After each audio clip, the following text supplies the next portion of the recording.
تجھے اس قوم نے پالا ہے آغوش محبت میں، تجھے اس قوم نے پالا ہے آغوش محبت میں، کچل ڈالا تھا جس نے پاؤں میں تاج سر دارا۔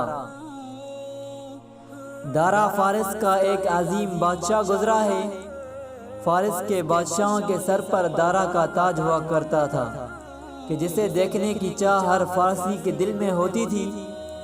یہ تاج ایک اعزاز تھا کہ جسے پہننے کا خواب فارس کے شاہی خاندان کے ہر فرد کی آنکھوں میں ہوتا تھا۔ اس تاج پر بیش قیمت اور اعلیٰ قسم کے نایاب ہیرے اور جواہرات جڑے ہوئے تھے۔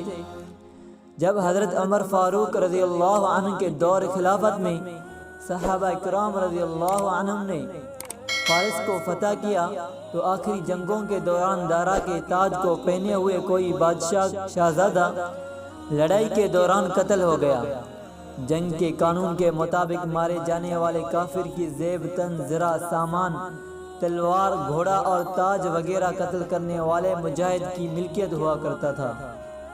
لہذا جس صحابی رضی اللہ عنہ نے اسے قتل کیا تھا وہ تاج بھی انہی کی ملکیت ہو گیا۔